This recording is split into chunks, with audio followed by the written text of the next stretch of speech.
Hey, what's up guys, Chris here, back with another video. So today I want to talk about two cameras and kind of compare them.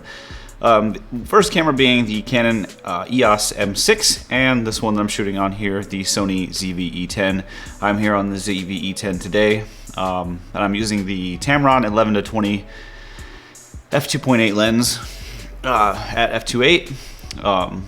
Great little lens. I think it's a must-have, in my opinion. I know I did the video just a couple of days ago, a week ago or so, talking about the best lenses, and I had this on that list for content creation, and I definitely live by that, stand by that, and now that I've actually used it, yeah, it's probably the number one, to be quite honest with you. But let's get into this video.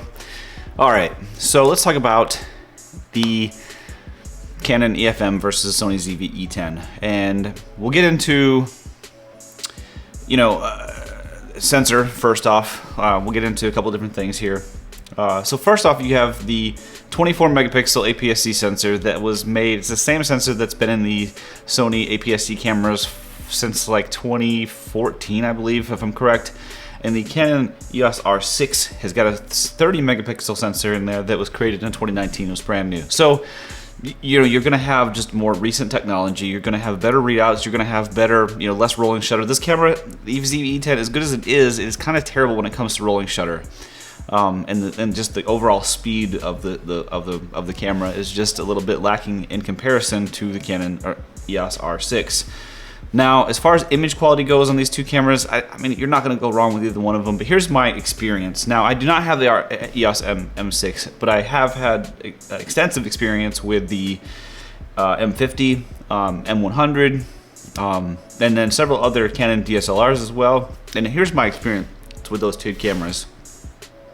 Comparatively, from my experience, again, Sony cameras, when you pull them out of the box, there's not a lot you really have to do to get a good quality image, in my opinion. I think go and adjust your frame rates, your resolutions to whatever you want to shoot in, and you're good to go right out of the box, to be honest with you. Is it the best possible image? Is it? No, but it's easiest to work with. And I think when it comes to Canon, and I think this kind of goes with all the Canon cameras, you kind of have to know a little bit about what you're doing, in my personal opinion. Okay, in my personal opinion, when I have used Canon cameras in the past, they, out of the box, are oversaturated and over contrasty. Okay, so the dark blacks are super dark, and you really can't, it's just over contrasty, in my opinion. Now, with that being said, folks, stay tuned. I believe that with a little bit of tweaking, a little bit of knowledge of cameras, you'll get a much better image out of the M6. I do believe that, personally. But you've got to know what you're doing. You've got to be able to get in and be able to adjust your saturation and adjust your contrast, stuff like that. So overall, I believe the easier camera to work with, if you don't really have extensive knowledge of the camera industry, is the ZV-E10. With that being said, you've got the same frame rates and resolutions. It's going to max out both of them at 4K. 30 frames per second, 8-bit video. That's just the way it is going to be. You're not going to get anything better than that. And what that means in layman's terms is these, you're going to be able to tweak the colors in post a little bit. You're not going to be able to do extensive color grading in any way, shape, or form. It's just going to be kind of what it is. So again, like I said, the camera itself, you don't really need to do a lot of work with either one of these cameras in post. If you really kind of, just get it right in camera, you don't really need to do a whole lot, to be honest with you, for vlogging and stuff like that. So, now I want to get in a little bit of the ecosystem and kind of path forward.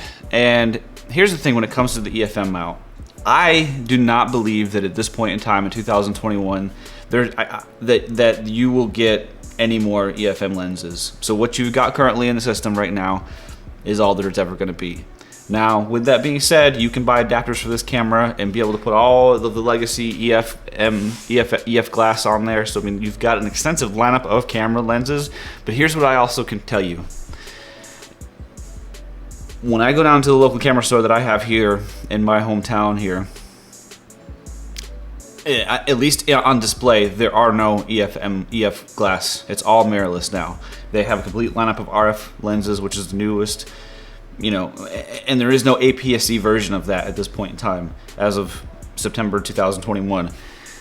That could possibly change, but either way, I don't think there will ever be any kind of adapter to RF glass to be able to use with your EFM cameras. I don't think that will ever happen. And when it comes to Sony E-mount is its premier, it's its only mount. It's its premier mount, it's its only mount. So, for instance, if you were to go buy the ZV-E10, you know, maybe 6 months down the road, you want to go buy a new piece of glass, you couldn't go wrong with the new like 20mm 1.8 or something like that. It's not that new, but I mean, with a 20mm 1.8, and that leads you to an upgrade path in the future. You know, if you want to go to a full frame, maybe you want to buy the A7 IV when it comes out, maybe you want to buy an A7 III, an older one, maybe you want to buy, you know, something else.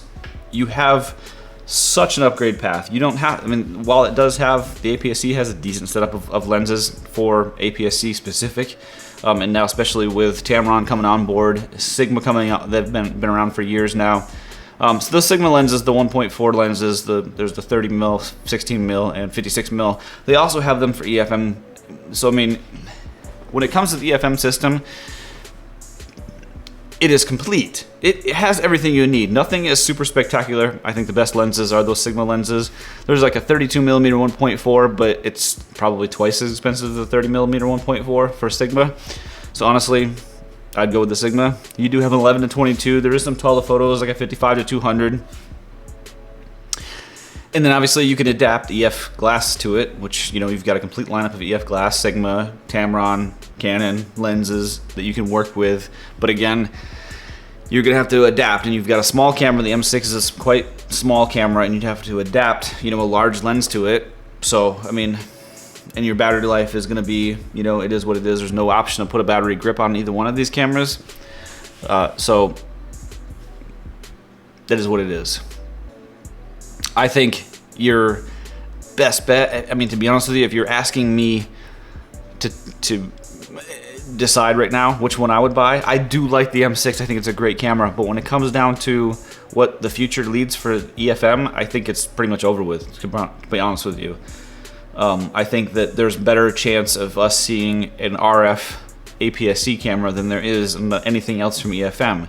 It's been a couple of years since there's been anything. Well, they had the M50 Mark II last year, which was in many ways not any upgrade whatsoever over the M50 Mark I. They say there's like better autofocus system in it, but I've seen plenty of videos where it's just not any better. There's nothing different in the image quality. The frame rates and resolutions are exactly the same. The sensor's the same. There's really no difference in the M50 Mark II compared to the M50 Mark I. The M6 Mark II came out in 2019, and it's been the flagship ever since. It's already 2 years, and there has not been anything really added. The last lens is over 2 years old that came out. You know, obviously they've got the Sigma lenses, but those are a couple of years old now too. There has not been an EFM lens, to my knowledge, in at least 2 years. And I don't expect, there's nothing on the horizon, there's nothing in the rumors coming out. However, there is stuff in the rumors coming out about Sony E-mount APS-C, you know, potentially new Sigma lenses coming. So I just think, honestly, if you're looking to get into a system and potentially grow with that system, I don't think you can beat the ZV-E10 and compared to the M6 Mark II. But anyways, that's about it for today's video. I hope you guys enjoyed this. Thank you all for watching, and I'll see you guys in the next one. Later.